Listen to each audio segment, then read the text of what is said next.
السلام علیکم، سب کو میری طرف سے عید مبارک۔ عید کا دن ہے اور ہم جی عید پڑھ کے آ چکے ہیں اور کھانا وانا کھا کے سوئیاں وغیرہ کھا کے بھائی جان فری ہو چکے ہیں۔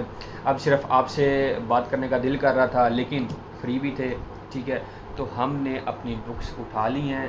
یہ ہے ہمارے پاس صحیح مسلم، یہ آپ کو نظر آ رہی ہوگی، یہ ہمارے پاس ہے صحیح مسلم، یہ ہمارے پاس ہے تفہیم البخاری، تمام احادیث کی کتاب ہیں، اور یہ ہمارے پاس ان کا ماسٹر مائنڈ، یہ ہمارے پاس قرآن حکیم، ٹھیک ہے جی۔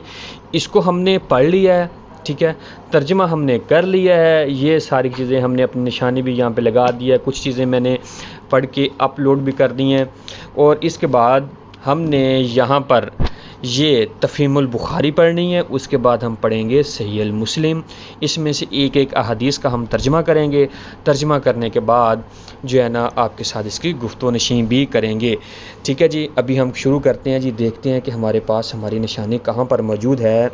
یہ دیکھیں جی، ہم یہاں پر آ گئے ہیں جی۔ علم کی باتوں میں سمجھداری سے کام لینا، یہ ہم نے پڑھ لیا ہوا ہے پہلے۔ علم و حکمت میں رشک کرنا، علم و حکمت میں رشک کرنا، جی آ جائیں جی۔ علم و حکمت میں رشک کرنا ہے یا نہیں کرنا، یہ ذرا سن لیں، دیکھتے ہیں جی کیسے رشک کرنا ہے کیسے نہیں رشک کرنا۔ اب سب سے پہلے آ جائیں جی، علم و حکمت میں رشک کرنا۔ بسم اللہ الرحمن الرحیم۔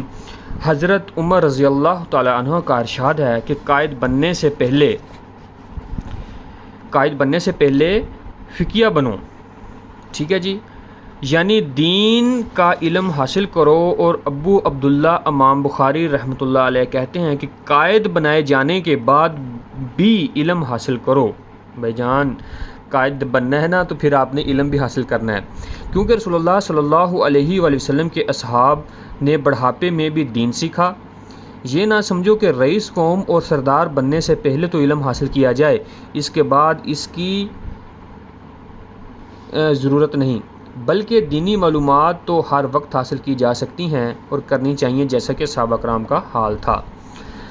اب ہم سے حمیدی نے بیان کیا، ان سے سفیان نے، یہ کب حدیث شروع ہو رہی ہے، ہم سے حمیدی نے بیان کیا، ان سے سفیان نے، ان سے اسماعیل بن ابی خالد نے دوسرے لفظوں میں بیان کیا۔ ان لفظوں کے علاوہ جو زہری نے ہم سے بیان کیے وہ کہتے ہیں کہ میں نے قیس بن ابی حازم سے سنا، انہوں نے عبداللہ بن مسعود سے سنا، وہ کہتے ہیں کہ رسول اللہ صلی اللہ علیہ وآلہ وسلم کا ارشاد ہے کہ حسد صرف دو باتوں میں جائز ہے، ایک تو اس شخص کے بارے میں جسے اللہ نے دولت دی ہو اور وہ اس دولت کو راہ حق میں خرچ کرنے پر قدرت بھی رکھتا ہو، اور ایک اس شخص کے بارے میں جس اللہ تعالیٰ نے حکمت کی دولت سے نوازا ہو اور وہ اس کے ذریعے سے فیصلے کرتا ہو اور لوگوں کو اس حکمت کی تعلیم دیتا ہو۔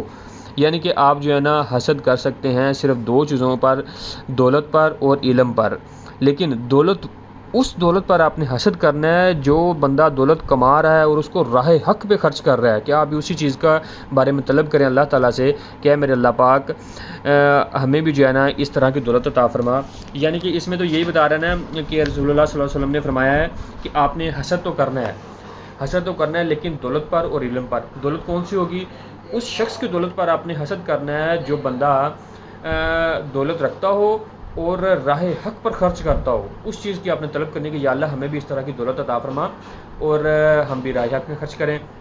اور دوسرے نمبر پر علم پر بھی حسد کرو کہ اگر اس بندے کے پاس علم ہے تو میرے پاس بھی علم ہونا چاہیے، جس کے ذریعے وہ فیصلے کرتا ہو، جس کے ذریعے جس علم کو حاضر ناظر رکھ کر، جس علم کے ذریعے وہ بیٹھ کر وہ اسلام کے مطابق جو فیصلے کرتا ہو، تو وہ علم جو ہوگا اس پر بھی آپ حسد کر سکتے ہیں۔ یہ تھی ہماری آج کی حدیث۔ تو آپ جو ہے نا جس کو میری جو ہے نا ویڈیوز اچھی لگتی ہیں بھائی، کیونکہ میں وقتاً فوقتاً مختلف ویڈیوز بناتا رہتا ہوں، چینل سبسکرائب کرنا ہے کریں، لائک کرنا ہے کریں، نہیں کرنا تو مجھے دیکھتے رہیں۔ شکریہ، جزاک اللہ جی۔